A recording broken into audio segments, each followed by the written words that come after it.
Saludos dominicanos en todo el territorio de la República. Hoy lunes 27 de septiembre del año 2010 les traemos otra edición de Agenda Nacional que les llega de lunes a viernes de 1 a 1:30 pasado meridiano por Impacto, canal 22 y 52 del Telecable Nacional y 52 del Cable Aster. Les habla Leopoldo Espaillat Nanita y para llevar adelante el programa haremos como siempre comentarios en el plano nacional e internacional del acontecer político y económico. Me van a excusar esta ronquera que tengo de hace unos días.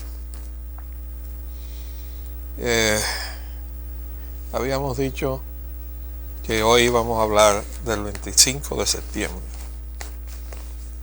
Nosotros tenemos una percepción que no compartirá mucha gente con respecto a todo el conjunto de hechos que en el plano político afectaron a la República Dominicana en la década del 60. Pero no podemos dejar de comentar que Venezuela está de elecciones. En el momento en que se imprimían los periódicos, a pesar de que decía la prensa masiva participación en elecciones de Venezuela, bueno, pues no había ningún tipo de resultado o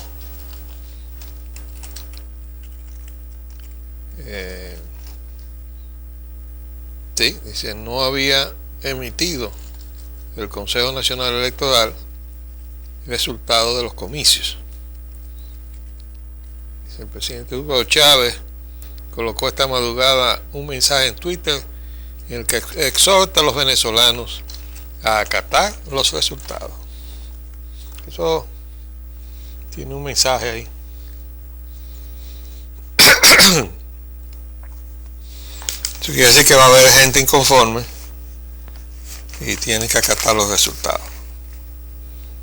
Ojalá que el pueblo venezolano le quite el poder omnímodo que tiene Hugo Chávez en Venezuela, quitándole el control del Congreso y la posibilidad de reelegirse otra vez en el 2012. Y está bueno de Chávez. Hugo Chávez abusó del mensaje bolivariano y terminó dándole patadas al mensaje bolivariano. Eso que ha hecho aquí con las refinerías dominicanas de petróleo y con la soberanía de la República es imperdonable. Nosotros no se lo perdonaremos nunca. Esto es sencillamente otro imperialismo. Y él no vive despoticando contra el imperialismo que es del norte. Y nosotros no tenemos que tragar el imperialismo del sur montado en la corrupción del petróleo, porque eso es lo que hay, manejo corrupto de lo que es la riqueza petrolera de la República Bolivariana de Venezuela. Y eso es lo que tenemos ahí sentado en el Consejo de Administración de la refinería, gracias a este gobierno que nos gastamos nosotros, con un presidente que anda por allá, por los Estados Unidos,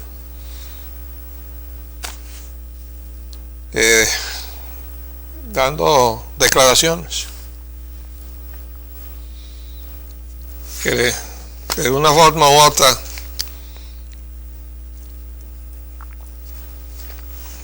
reflejan la crisis que le quedó al país después del golpe de Estado del 1963.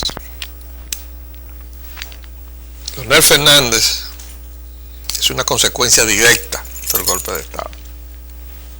Leonel Fernández, que supo ser marxista cuando estaba en Nueva York, haciendo de secretario de James Peters y de otros dirigentes de izquierda de los Estados Unidos, ahora resulta que se instaló en el poder en la República Dominicana a ser el más entreguista y el más antinacional de todos los gobernantes que hemos tenido, incluyendo a Hipólito Mejía, que fue también entreguista y antinacional. pero Leonel Fernández lo ha sido más. Entonces, esos titulares que cada prensa lo ha recogido a su manera, ¿no?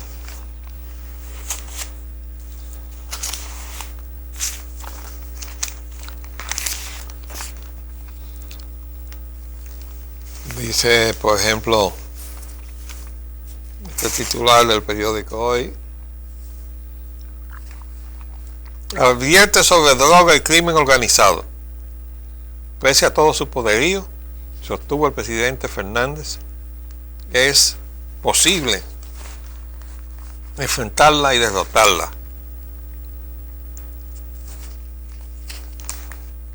Es posible reducirla y mitigar sus efectos dañinos.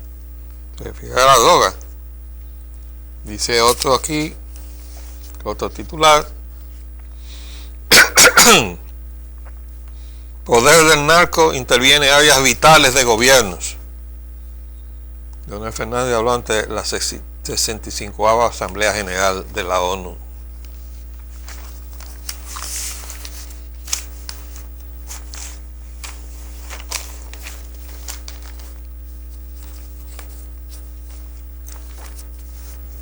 Dice aquí otro titular: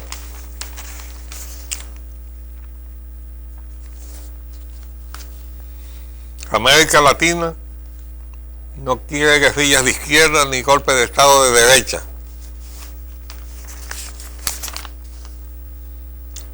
Tampoco golpe de Estado de izquierda, porque lo de Honduras fue un golpe de Estado de izquierda, planificado por Chávez, instrumentado por Zelaya. Quisieran darle todo el matiz de lo contrario.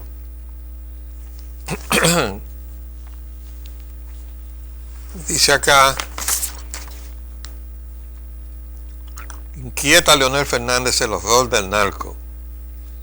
La verdad es que los crímenes que se ejecutan o que se producen en el marco de esa actividad nefasta son horrendos.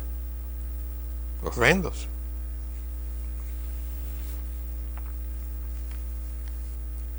Bueno, pero tenemos que decirle al presidente Leonel Fernández que fue discípulo del profesor Bosch y que en una época se supone que comulgó con los ideales que en su momento defendió el profesor Juan Bosch. Porque el profesor Bosch comenzó en un momento dado a perder sus facultades. Y quizás a eso se debe que haya dado traspiés políticos graves. Por ejemplo, cuando él se fue a Europa y allá en contacto con la realidad de una plutocracia mundial que no iba a propiciar de ninguna manera que él retornara al poder,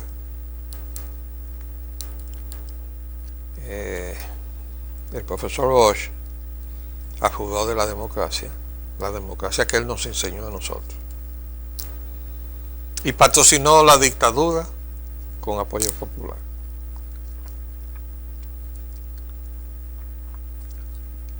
Después de un tiempo,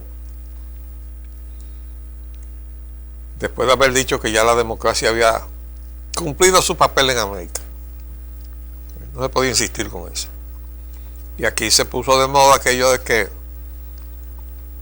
las elecciones son un matadero. Y en el PRD tuvimos que luchar contra eso. Un grupo que trabajamos para rescatar al PRD después que el profesor Bosch decretó la muerte del PRD, cuando lo abandonó pensando que con eso el PRD moría. Se quedó con el local de la Avenida Independencia y a partir de ahí pensó que el PRD moría. Yo quiero decirle que este que está aquí, que le está hablando, fue a sacar a José Francisco Peña Gómez de donde estaba escondido en un apartamento de la calle Palo Hincado, frente a donde estaba la estafeta del acueducto del ayuntamiento del distrito. No se atrevía a salir de ahí. Estaba haciendo los arreglos para irse del país. Y yo le dije, tú te tienes que quedar aquí. Y tienes que luchar para rescatar al PRD.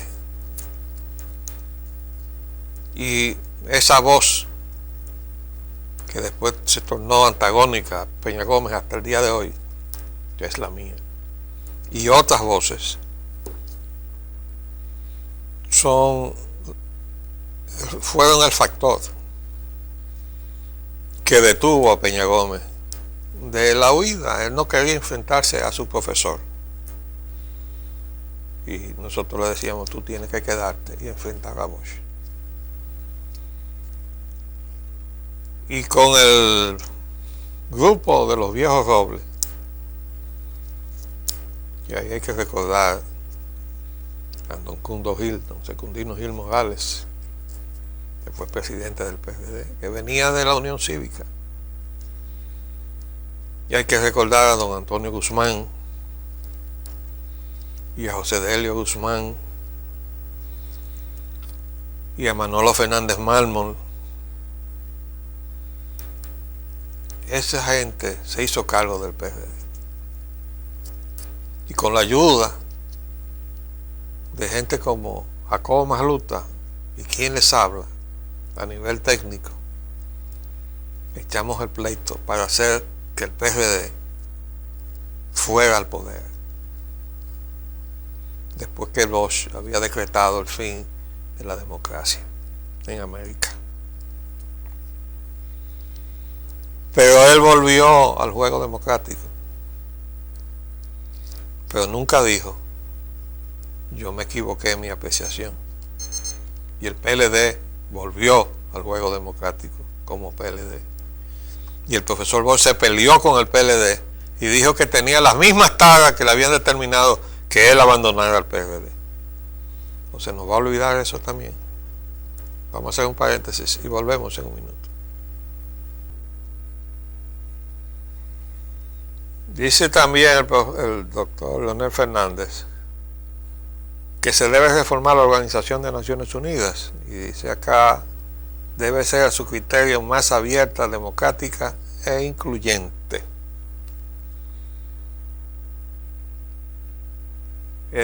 Si hay alguien en el PLD que no puede ignorar la verdad sobre el desenvolvimiento internacional de la política, la geopolítica y todo lo que concierne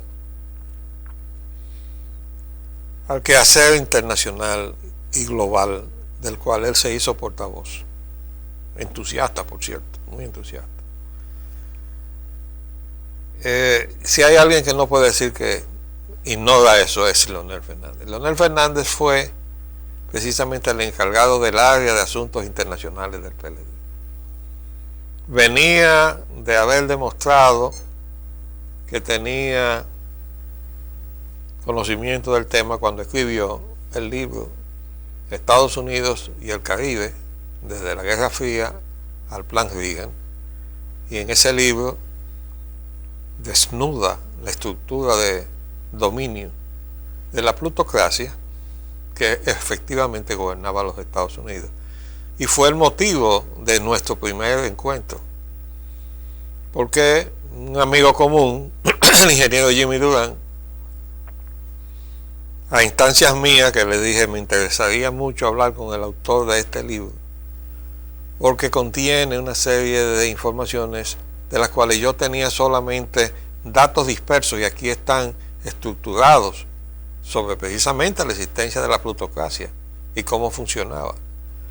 Y le decía a Jimmy, me gustaría que el autor me recomendara algunos de los libros que él consultó y que estaban listados ahí, eran tantos que yo no puedo comprarme eso, que me escoja 2 o 3 para yo encargarlos. Y él me dijo, no hay problema, yo soy muy amigo del autor.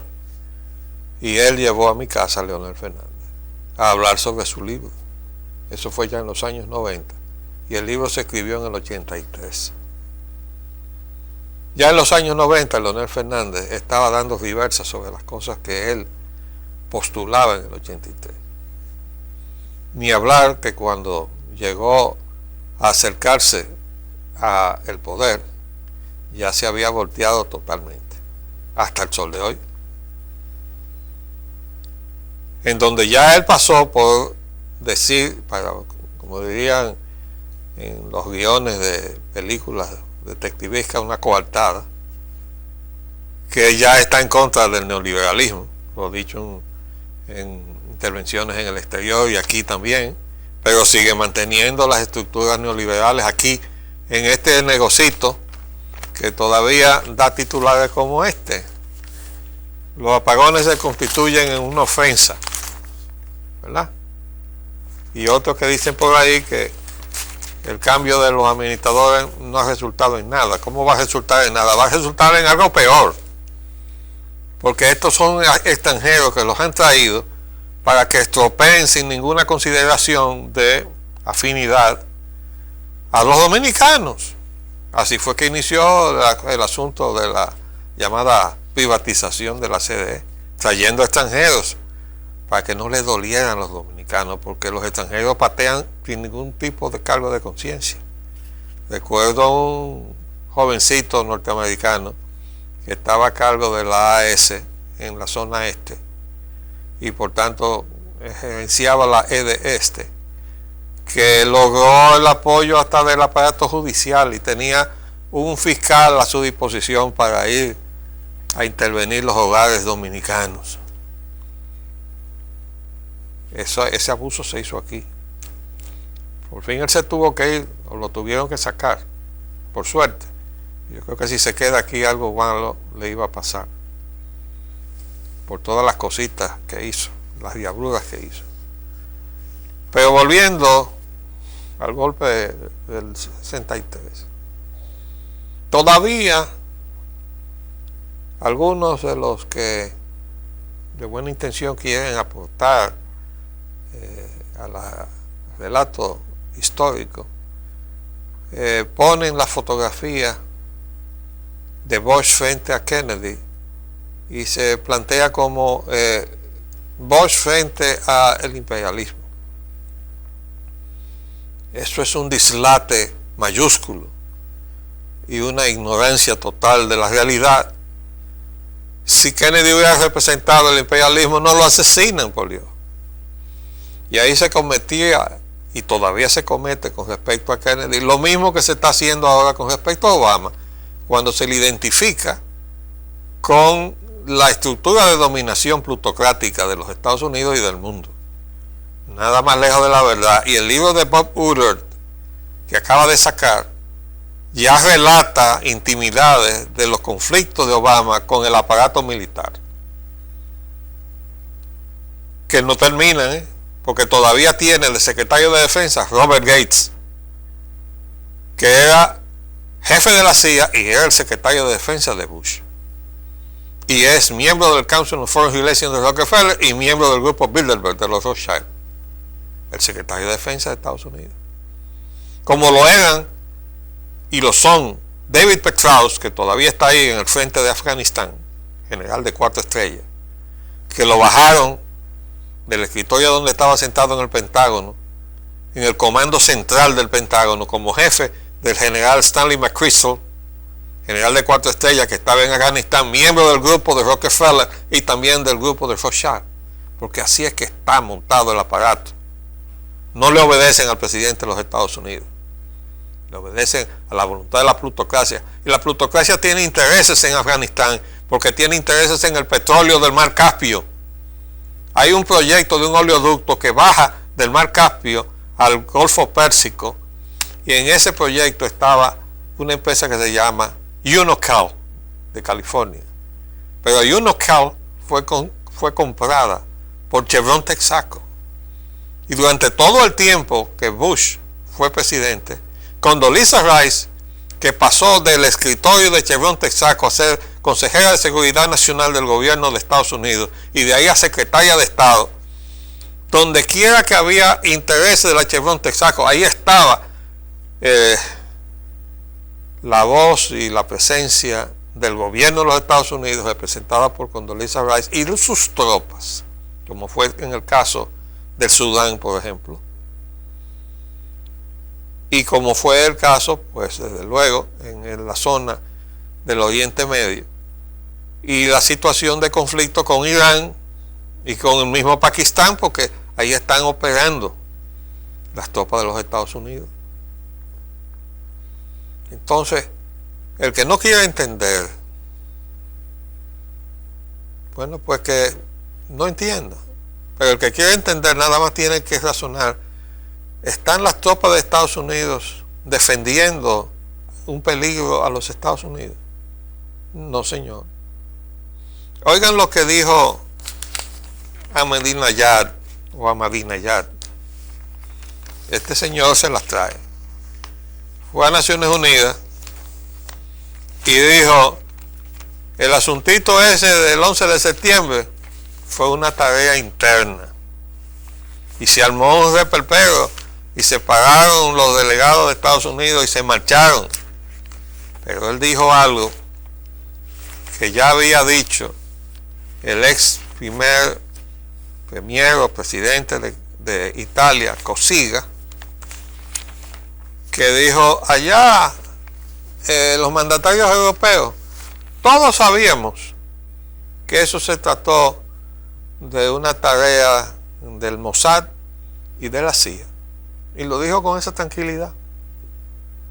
Entonces ahora fue a Ahmadinejad y dijo acá, salió chiquitito aquí, pero el escándalo yo lo sintonicé en el internet y en la televisión también, y vi cuando se pagaron los delegados y se fueron.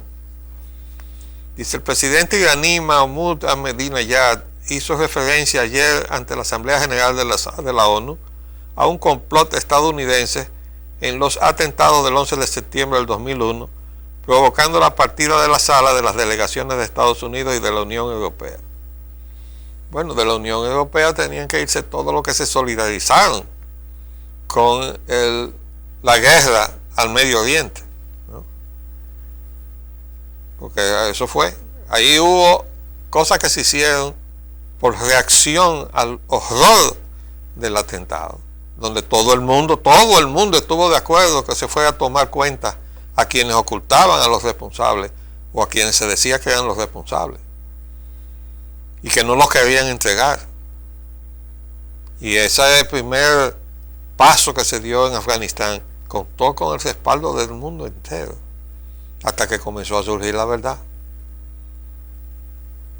Entonces, pero había gente ahí, de los que participaron y dieron tropas, que estaban detrás del petróleo de la zona, como los británicos. Por ejemplo, que Tony Blair, eso fue lo que hizo, defender el petróleo, los intereses británicos, intereses petroleros británicos en la zona. Dice acá el periódico: al mencionar una de las teorías sobre los atentados del 11 de septiembre, Ahmadinejad dijo: ciertos sectores en el gobierno norteamericano orquestaron el atentado para revertir el declive de la economía norteamericana y su control de Medio Oriente para salvar al régimen sionista. La mayoría del pueblo norteamericano y otros países y políticos están de acuerdo con este punto de vista. Lo que sí tengo muy presente es que el pueblo norteamericano se tiró a la calle para no ir a la guerra ahí, en Irak y en Medio Oriente, como lo hizo también el pueblo británico y lo hizo el pueblo español y los gobernantes de España, Aznar y Blair, que traicionó su postulado ideológico laborista para hacer un gobierno pro capital petrolero, hicieron caso omiso de la voluntad de su pueblo. Entonces, ahora lo están cuestionando.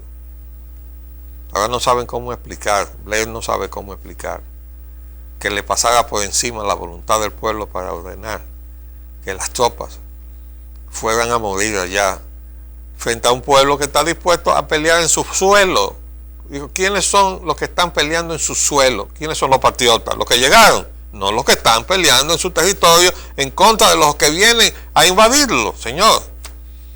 O nos vamos a equivocar. Aquí en el 65, los que estábamos defendiendo a la constitucionalidad frente a las tropas norteamericanas éramos los patriotas, cojoyo, para que estemos claros.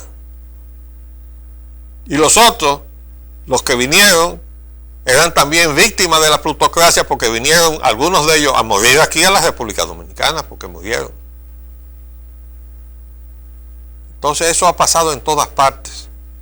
La juventud norteamericana le pegan un uniforme y la mandan a morirse a los frentes de guerra para defender los intereses de la plutocracia, aposentada ahora en toda la estructura de poder de los Estados Unidos de América, porque es la gran potencia mundial, la gran potencia bélica, la única. Y claro, ahí que tiene que estar la mano de los intereses económicos del gobierno del dinero, ahí es donde está también los resortes del poder, ¿verdad? Porque de eso se trata. Pero mañana vamos a seguir hablando del hilo conductor que se ve a todo lo largo de la década del 60 en los acontecimientos de la República Dominicana. Les habló Leopoldo Espaillat Nanita. Hasta luego.